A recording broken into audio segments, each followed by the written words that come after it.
6 p.m. Pakistan Standard Time. Assalamu alaikum. This is Radio Pakistan.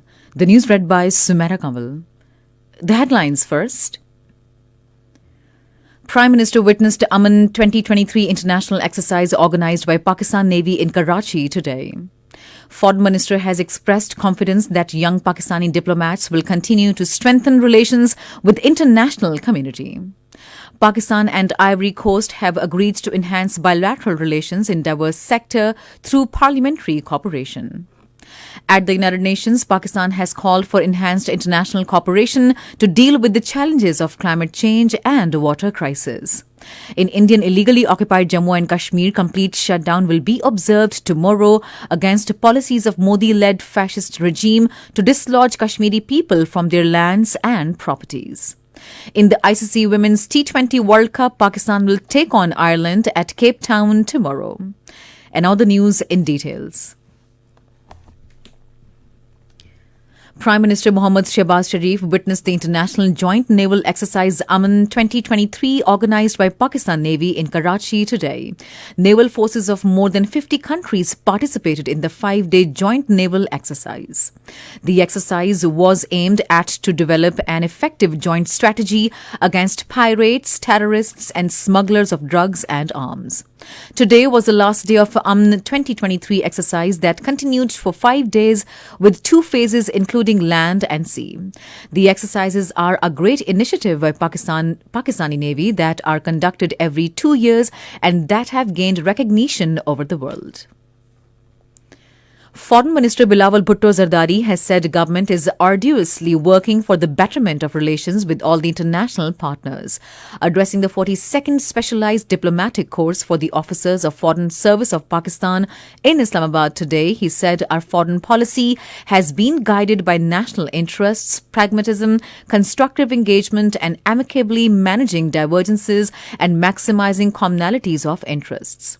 He further said the success of this policy is evident by the recently held Resilient Pakistan Conference in Geneva, where China, the United States, Islamic world and other countries expressed full support to Pakistan.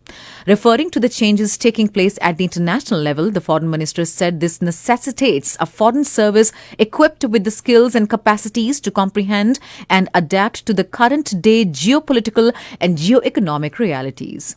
He further said it is imperative to adopt new tools and technologies which can act as a force multiplier for shaping and disseminating narratives, identifying opportunities for economic linkages and markets for exports, as well as improving services for Pakistanis residing abroad.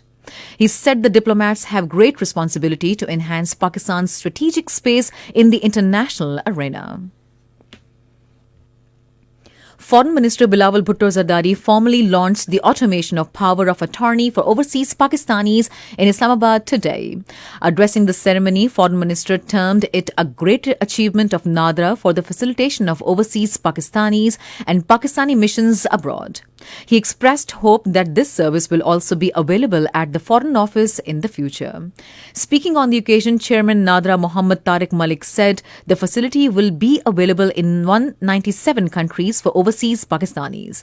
He further said the launch of digital power of attorney will enable overseas Pakistanis to avail this facility online that would save their time and money as well.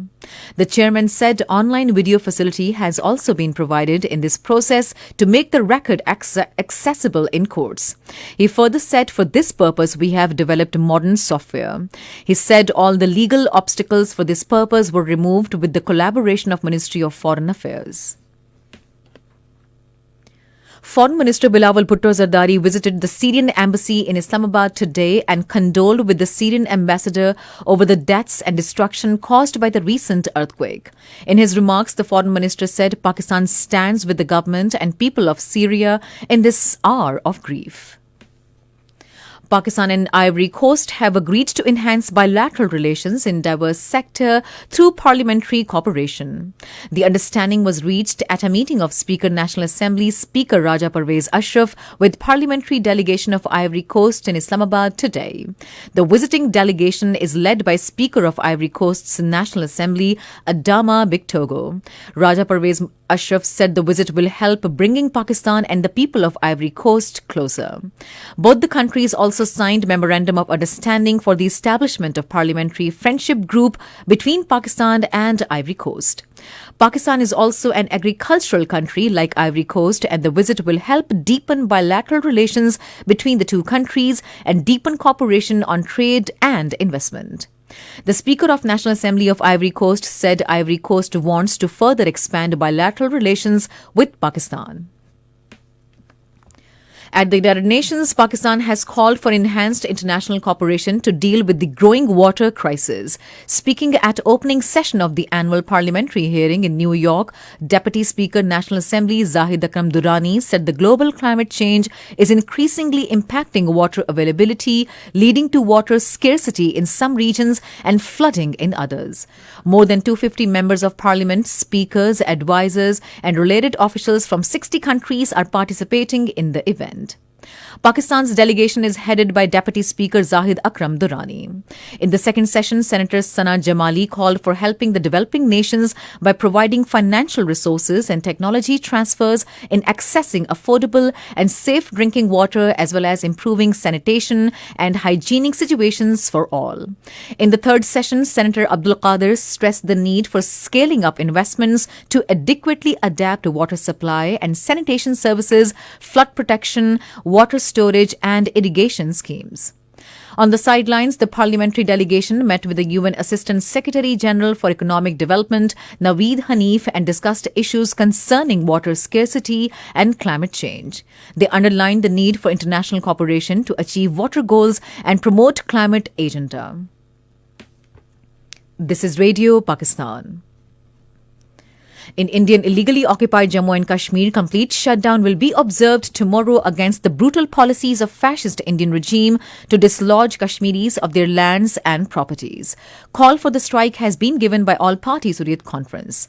In a statement in Srinagar, the All-Party Hurriyat Conference spokesperson said the Modi's land grab policy is meant to erase Kashmiris' identity and their Muslim character. He urged further Kashmiris to foster unity and not allow the BJP-RSS nexus to snatch away their motherland through despotic measures and convert the Muslim majority into a minority. According to Kashmir Media Service, the policies of fascist Indian regime led by Narendra Modi are aimed to disempower Kashmiri people by evicting them from their lands and properties on one pretext or another. Meanwhile, the leading British daily, The Guardian, has reported that India is trying to prevent Jawaharlal Nehru's letters and other 1947 documents from being disqualified. As per The Guardian, the letters known as the Butcher Papers are believed to include political and military arguments for why India's first Prime Minister called for ceasefire with Pakistan and provided special status to Jammu and Kashmir. The Butcher Papers refer to communications between General Sir Francis Robert Roy Butcher, who served as second Commander-in-Chief of the Indian Army between 1948 and 1949, and government officials including Nehru. The death toll from last week's deadly earthquakes in Turkey and Syria has risen to 37,774.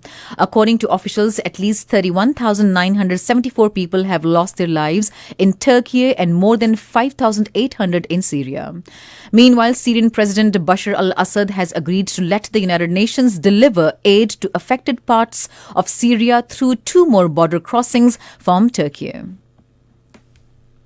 Saudi Arabia says Israel's decision to legalize 9 settlements in the occupied West Bank will further instigate tension in the region. Saudi Arabia's Foreign Minister Prince Faisal bin Farhan, speaking during a news conference in Brussels, said this announcement by Israel of annexation of these 9 settlements is a blatantly illegal act.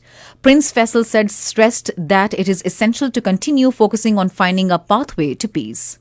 Israel has announced to legalize 9 West Bank outposts and plans to move ahead with the construction of 10,000 settlement units. The second match of Pakistan Super League 8 is being played between Karachi Kings at Peshawar Zalmi at Karachi today. The match will start at 7 p.m. Pakistan Standard Time.